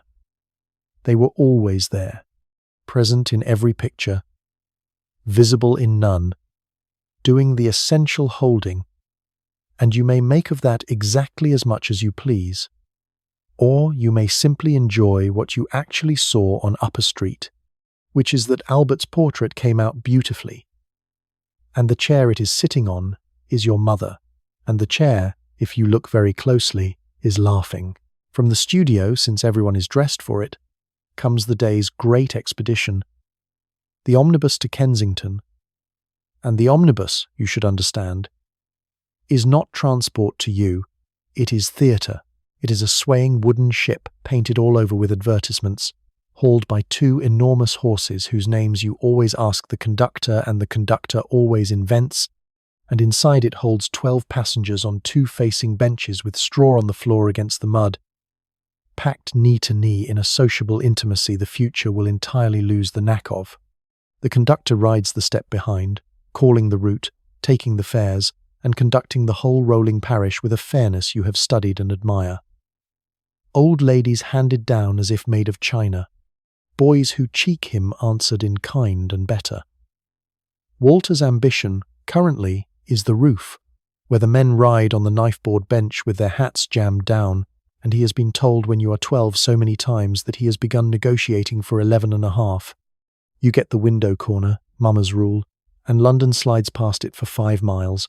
Drapers and chapels and squares and crossing sweepers and 100 strangers' lives glimpsed for 1 second each, which is the best thing an omnibus sells, and it does not appear on the fare. And you are 8, and you have decided, somewhere around Islington Green, that you will never be tired of it, and here is a strange fact across the years, Alice. You never are. The destination is Papa's cousin Blanche, and Blanche's house is where you get your one good look at the gilded end of English childhood, the end with a nursery wing.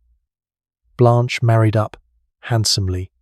Her children live behind a baize door on the 2nd floor. A full separate country with a nanny of terrifying starch and 2 nursemaids. And while the grown-ups take tea for an hour and a half, her children are neither seen nor heard, because this is not their hour. Their hour is real and literal. At 5 o'clock, by standing appointment, the nursery party descends, and the children of the house are presented, brushed, curled, sashed, and changed into visiting clothes. And they say, "How do you do?" with the finish of small diplomats. And Blanche receives them on the sofa with real delight, asks after the pony and the French verbs, kisses them, glows at them, and loves them helplessly. And at 6 the nanny appears in the doorway like the tide, and they are gathered, and they go. That is the day's whole allowance of mother. 1 hour, dressed for it, on the sofa, by appointment. In the season, it shrinks to a bedtime visit. In the summer, when the nursery goes to the coast with the staff, it can shrink to letters. There are children of this class who will grow up able to count on their fingers the times their mother embraced them, who loved their nanny first and last and mourned her all their lives. And the system that arranged this considers itself not cold, but correct, and considers your own noisy, underfoot, 6 on the staircase household, and Blanche has implied as much, in the nicest way, at Christmas, faintly vulgar. And one act of fairness before we go, because Blanche is nobody's villain. This was done to her, to the letter, sash and 5 o'clock and all, and she is doing it at real expense because her whole world certifies it as love, and every generation of parents is a colony of the one before.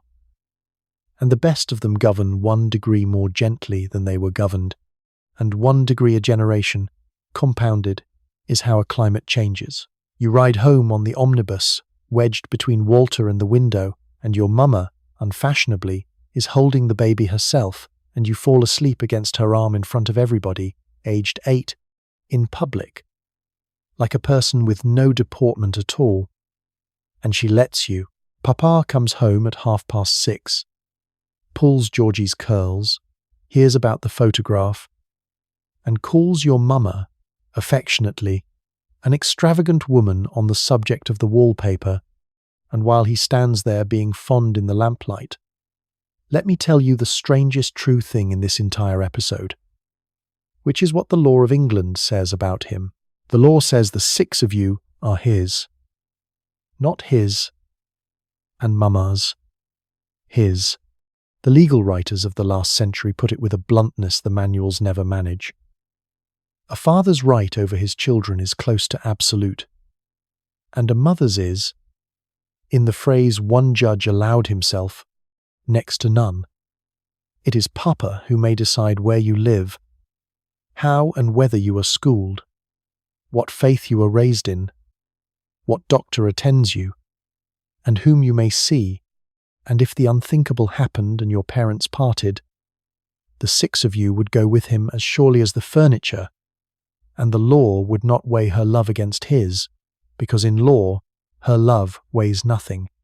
30 years ago, one woman cracked this open by main force of writing, Caroline Norton, whose husband took her 3 sons from her precisely because the law let him, and who, having no vote and no standing, sat down and wrote pamphlet. after furious, brilliant pamphlet, until Parliament produced the Custody of Infants Act of 1839, under which a mother may now petition a court, petition, mind, not possess, for custody of a child under 7, Alice, you are 8. Under that famous modern reformed law, you are already past your mother's reach. The next instalment, extending petitions to 16, is 5 years off. And the day a mother becomes her child's equal guardian by plain right is off every map in the house. Should Papa die, his will may appoint any guardian he pleases, and the will is not obliged to name your mama at all. And there are mothers in England tonight raising their own children by permission of a document. Your papa would never. Your papa is kind, and that is the exact point to fall asleep on. The whole security of everything upstairs rests tonight on the personal kindness of one man, and your century calls that arrangement natural, and it will take the better part of 100 years of Caroline Nortons to call it what it is. After Papa's dinner, which you do not attend, comes the half-hour you do, because your family keeps the gentler, middle-class version of the ritual we saw performed at full ceremonial strength in Kensington.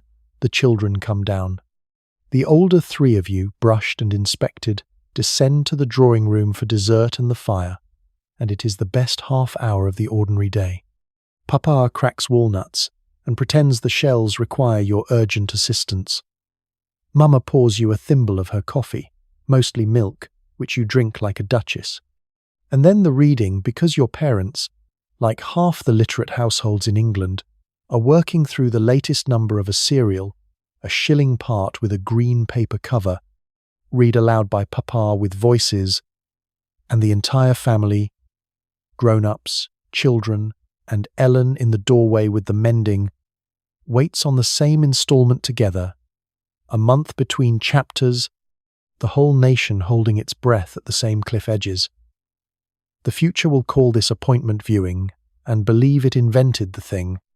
Then the bell is rung, the servants come up, and the household prays together, all of it, family and cook and housemaid and nursemaid, kneeling at the same chairs in the same room, which is, whatever else may be said of your century, the one moment of its day when everybody in the house is officially the same size.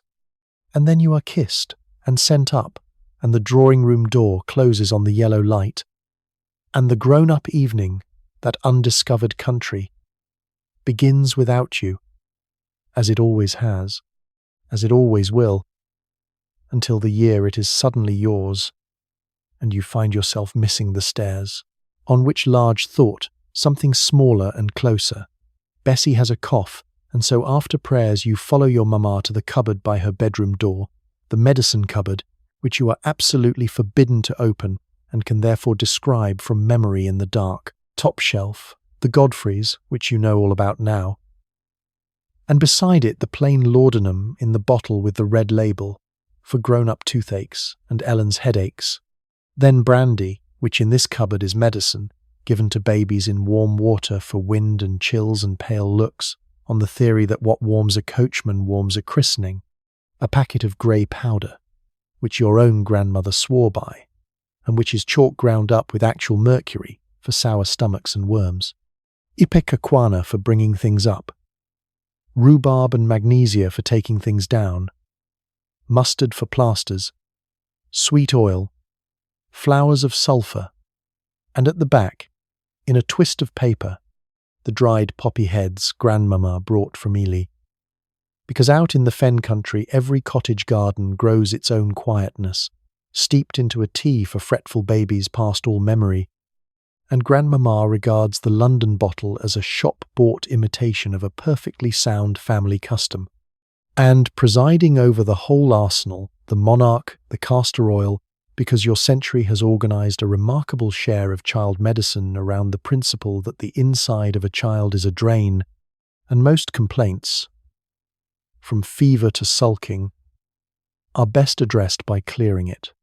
Opening medicine, it is called, and the Saturday night dose is a fixed ritual of your life, needed or not, preventive, purifying, and dreaded.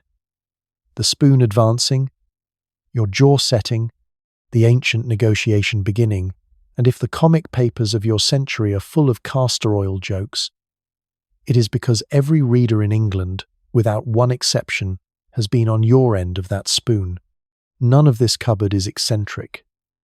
It stands in every house on the street, varying only in brand, and to judge it fairly, you must see what stands behind it, which is nothing. No antibiotics exist. Nobody has yet proved what a germ is. When a child sickens in your world, medicine can comfort, guess, and wait. And every mother knows it. And the cupboard is what knowing it looks like.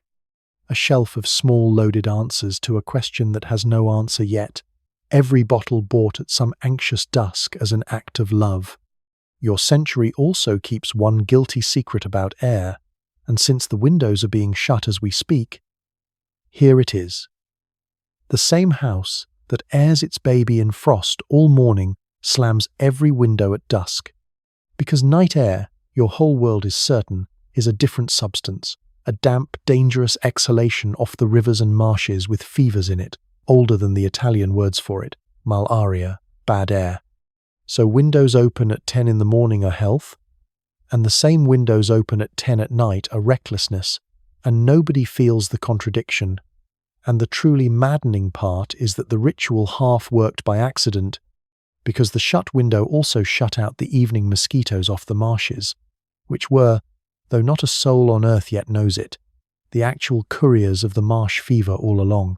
Your century is like this constantly, wrong about the mechanism, half right about the ritual, and still a whole revolution away from being able to tell which was which.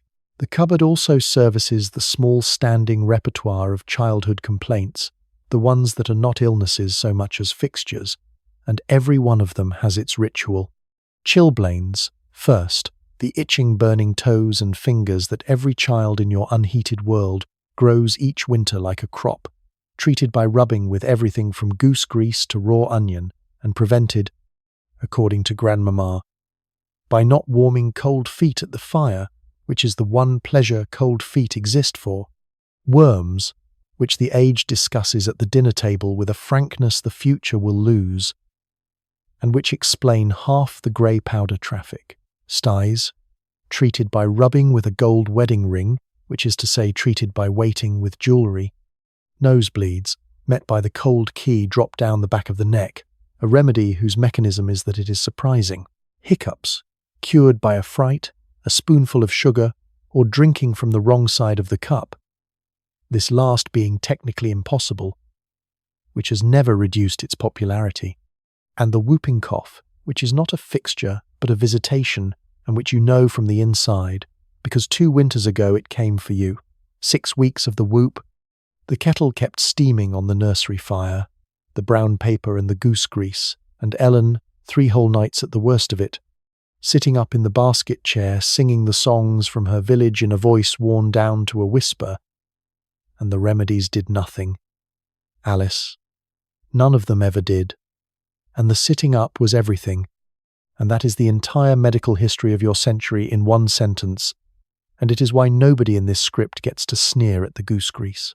As for Bessie, her cough is loose, her eyes are bright, she is spinning her cotton reel and issuing decrees from the hearthrug, and the treatment is one your great-great-grandchildren will still recognize. Warmth, a greased flannel to the chest, honey in warm milk, and watchfulness, tonight and tomorrow night, because every mother of your era holds 2 medical educations in her head at once. The first says, a cold is a cold. The second is a private list of the coughs that were not colds, and every family on your street keeps that second list, and this is the one fact that must sit quietly underneath every other fact tonight, said once and gently, not all the children in this story grow up. In your decade, of every 100 babies born in England, roughly 15 do not see a first birthday, and in the crowded courts by the river, it is worse. And every mother you know, including yours, carries at least one small absence somewhere in her heart, and speaks of it rarely, And this, more than fashion, more than ignorance, is the engine of everything strange in this episode. The opium, the flannel binder, the terror of draughts and fruit and wet feet, the coral at the baby's throat, all of it is a wall, built by hand, brick by superstitious brick, between the children and the dark, by parents who were given no better bricks. Judge the wall if you like. It was built facing the right direction, and it was built out of love. And tonight it holds easily, because Bessie's cough is exactly what it looks like. And by tomorrow's tea time she will be back at full imperial volume. And if a sickness ever does settle in past the cupboard's reach, your century has one great prescription left, and it is a train ticket. Change of air is the sovereign remedy of the age, prescribed for every stubborn ailment of childhood, which is why the seaside towns are filling with pale children in flannel being walked along esplanades by the hour, and why there is a whole hospital by the sea at Margate for washing London out of small lungs, and why bracing is spoken in consulting rooms with the reverence a later age reserves for antibiotics. The logic is half wrong and accidentally half right, because sea air cures little but a month away from a coal-smoked, badly drained city, with sunshine and farm milk, cures a good deal, and your century, watching children come back brown and mended, drew the sensible available conclusion, which is that geography is medicine. You have been once to Broadstairs after your whooping cough 2 winters ago, and what you chiefly remember is that convalescence, the getting better part, is the best kept secret of the whole institution of being ill. Meals on a tray with the good china, the sofa moved to the window, beef tea giving way to milk pudding with actual jam in it, visitors admitted one at a time to pay court, and yourself propped on pillows, wielding a little bell, perfectly aware that for a few golden days the entire machinery of the household turned on your appetite. Medicine could do so little in your century that recovery kept its full weight of miracle. And no age has ever celebrated the ordinary fact of a child sitting up and asking what there is to eat with more feeling, and the first proper slice of cake after a fever, eaten slowly by firelight while somebody reads aloud, remains one of the high watermarks of human happiness in any century, and you know it because you were there. One more discovery before bed, because tonight is for telling you things. Last winter, hunting for hidden Christmas presents, you opened the long drawer at the bottom of Mama's wardrobe and found no presents, but found instead the archive. 6 curls of hair in 6 twists of tissue, labelled first curls, 1 for each of you. Walter's first boot, absurdly small, the christening robe in its wrappings, your own first sampler, the alphabet crooked as a hedge. And the family Bible downstairs has its register page. Births in 1 column, marriages in the next, and a 3rd column your eye has learned to slide past, every entry in Papa's best copper plate. Your century is supposed to be the buttoned-up one, the era of the stiff upper lip, and its drawers say otherwise. No people in history have hoarded the relics of childhood more tenderly, or grieved harder behind closed doors. And when the future finds these drawers, in attics and auction lots, wrapped in the same tissue, it is sometimes puzzled that such a stern century saved such soft things. It should not be. The sternness was the uniform, Alice. The drawer is what was under it. You shut it quietly, that winter afternoon, feeling you had seen something not meant for you, which was exactly wrong. It was all of it meant for you. It just was not meant for now. The nursery, it should be said before bed, has citizens beyond the 6 of you, because a Victorian childhood is conducted in the company of animals. Walter keeps 2 white mice in a cage of his own manufacture, named after generals. And there is the canary, Duke, who sings at the sun and molts with theatrical self-pity. And downstairs there is the cat, who belongs officially to the kitchen and actually to Bessie, whom she follows like a constable. The manuals approve of pets on firmly Victorian grounds. Animals teach responsibility, gentleness, and, the manuals say plainly, because your century says everything plainly, they teach children about death. Smallest lessons first. And they do. When Walter's previous mouse died, the nursery conducted a funeral in the garden with full honours. A soapbox, a procession of 6, a headstone of slate with the name done in chalk, and moral verses composed for the occasion. And Georgie cried enormously and was better by tea. And the whole thing was, in its small way, exactly what the manuals promised. Practice. Grief in a size a child can lift. Your century, which cannot keep its actual children safe and knows it, quietly builds them a training ground for sorrow out of mice and canaries. And the training is tender, and it works.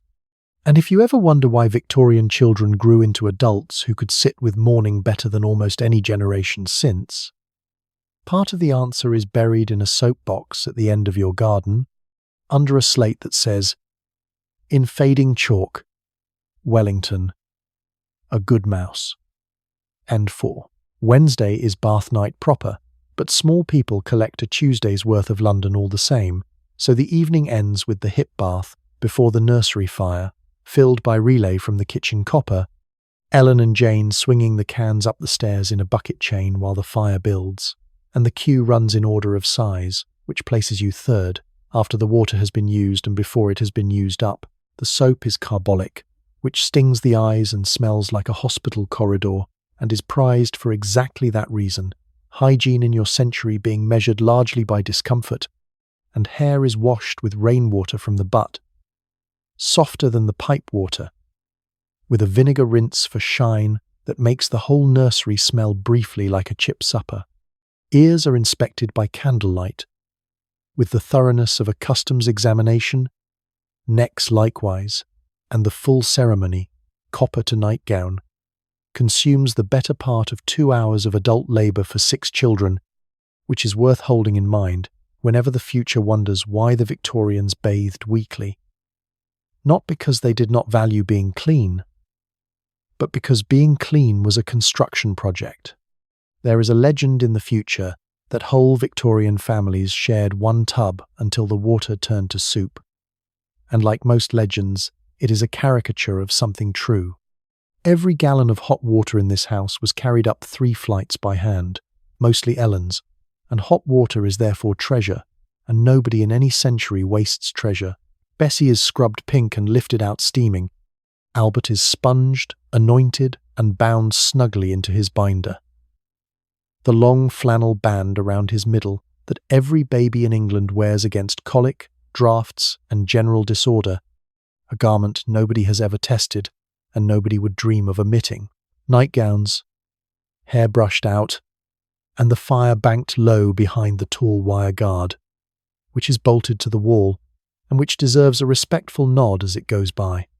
The same century that dosed you all with laudanum is rigorously, unbendingly careful about open flame near cotton nightdresses, because the dangers it can see, it guards against with its whole heart. It was only ever the invisible ones that walked straight in. After the bath, for you and Bessie, comes the hair, and the hair is a nightly campaign. 100 strokes of the brush, counted, this being held to distribute the natural oils, and to build, naturally, character.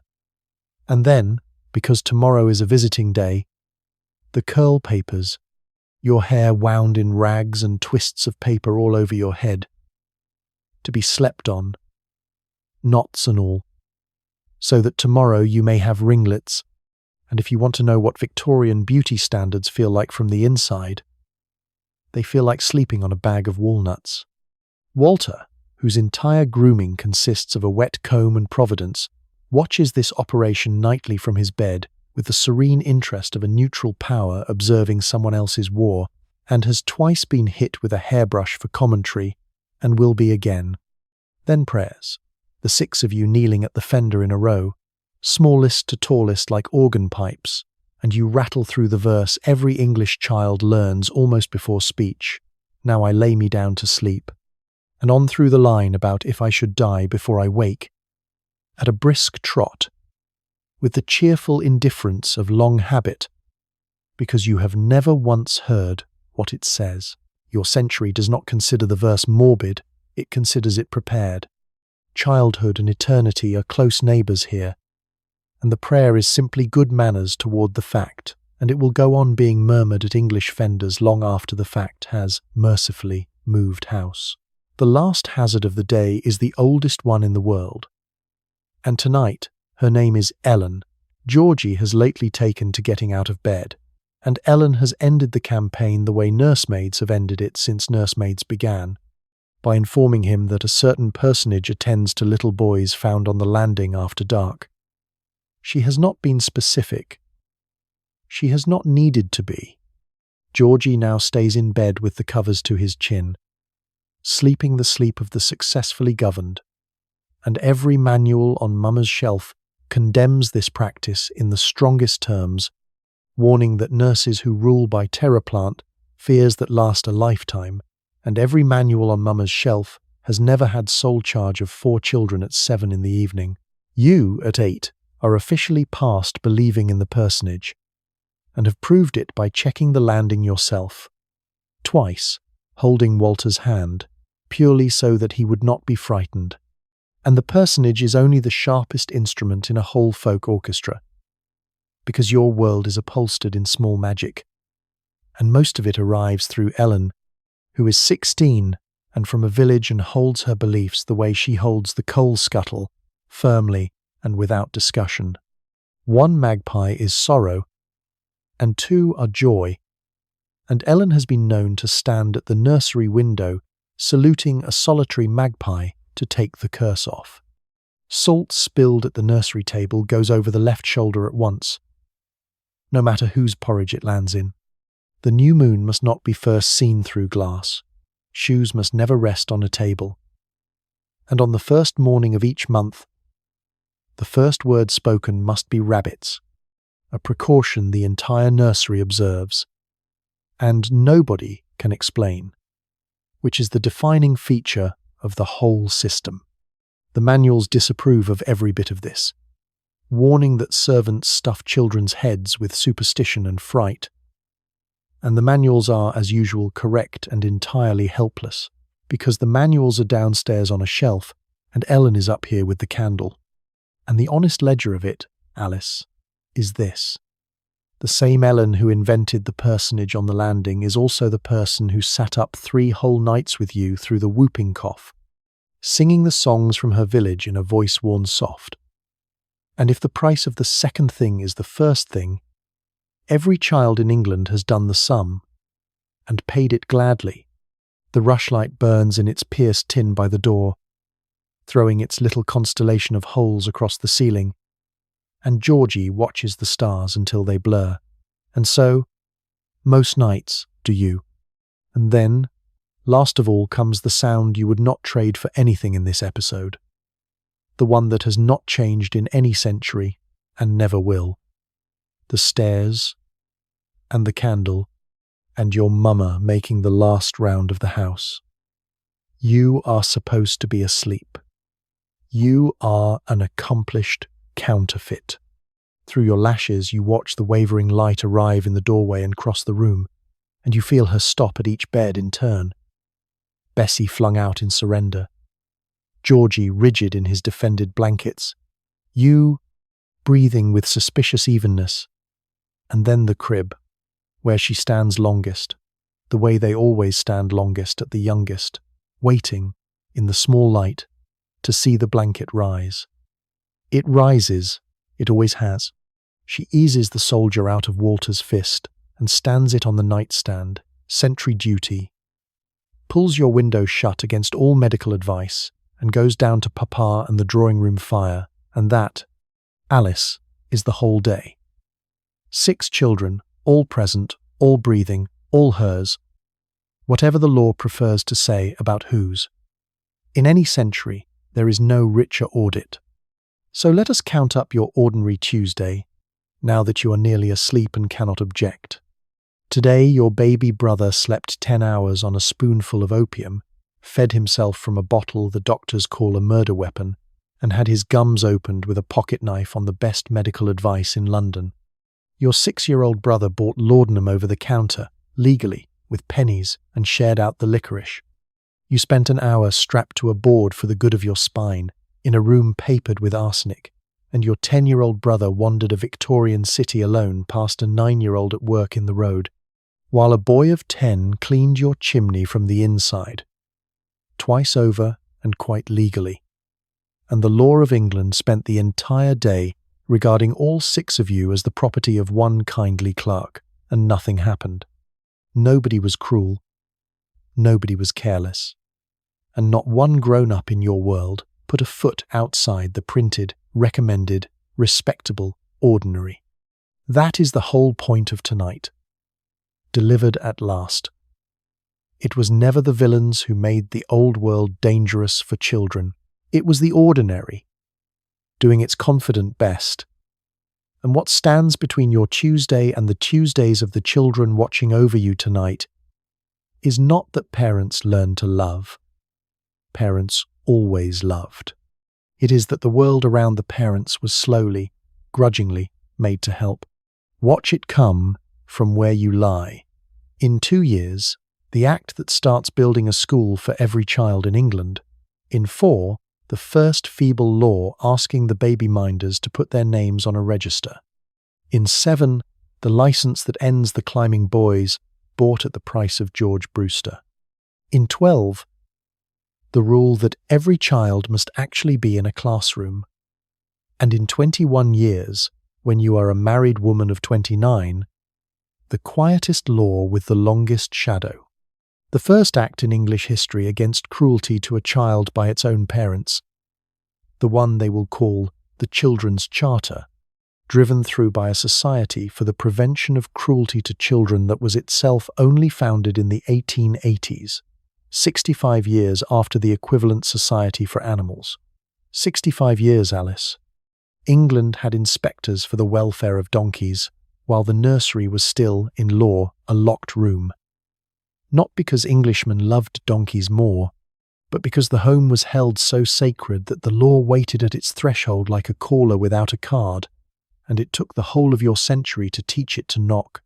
Every safeguard the future will sigh at, every form and register and certificate, every rule that makes a modern parent roll their eyes, is a plank out of that door, and on the far side of every single plank there is a particular child, with a name, whom the old arrangement failed. And what becomes of you, Alice, since we have spent a whole night in your Tuesday? You grow up, is what becomes of you, which in your century is itself an achievement worth naming. You are 22 when a mother is finally allowed to petition for a child under 16, 29, and a mother yourself when the Children's Charter passes, and when your own daughters are 8. You keep the goose grease, keep the seaside, keep the reading aloud, quietly retire the backboard, and hesitate for a long moment. One tired midnight, in front of a chemist's shelf, before walking home without the bottle. 1 degree, a generation, remember. You are a degree. And somewhere around the turn of the century, sorting a drawer, you find your own first sampler, the alphabet crooked as a hedge, and you sit down on the bed and are 8 again for a full minute, which is a thing samplers can do, and then you wrap it back in its tissue for the next Alice.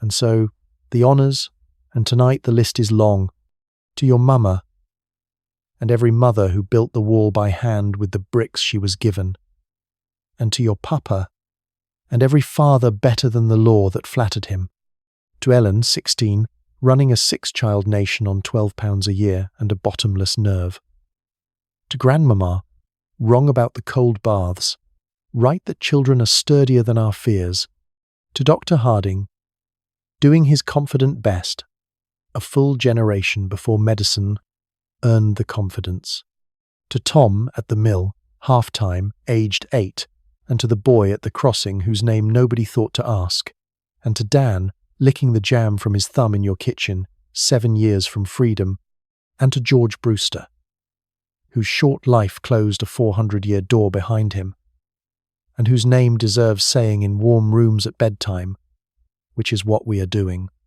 And to the hidden mothers, every last one, draped and patient under the cloth, holding the baby still, present in every picture, and credited in none. There you are. We see you now. And one last honour. For the manuals, all of them, Chavas and his rivals and their descendants on bedside tables tonight, because across a century and a half of confident, contradictory, endlessly revised advice, only one sentence has ever held true the whole way through, and none of them quite dared print it plainly. Nearly everything will be revised. The certainties of every age of parents have a shelf life of about 2 generations.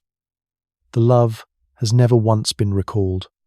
Your mama dosed the baby with the wrong bottle for the right reason, and her great-granddaughter will sterilize the right bottle while believing 3 things about vitamins that will not survive her own daughter, and the wheel turns and turns, and at the hub of it, perfectly still in every century, is the same figure on the same dark landing, holding a candle or a night light or a small glowing telephone, watching a blanket until it rises. As for you, my friend, listening in the dark on the far side of all those doors, every plank got nailed, every register got written, and nothing in your house tonight would interest an inspector in the slightest.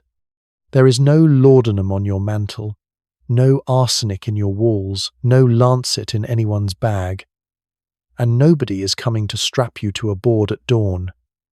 You made it, is what I am saying. You were born past the threshold, into the age of boring, blessed safety that Alice's whole strange Tuesday was slowly walking toward.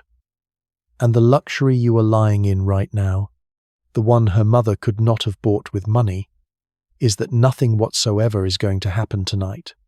Let your jaw go loose. Let your hands unclench. The rushlight is throwing its little stars on the ceiling, and they are blurring now, the way they blurred for Georgie, the way they blurred for Alice. Good night.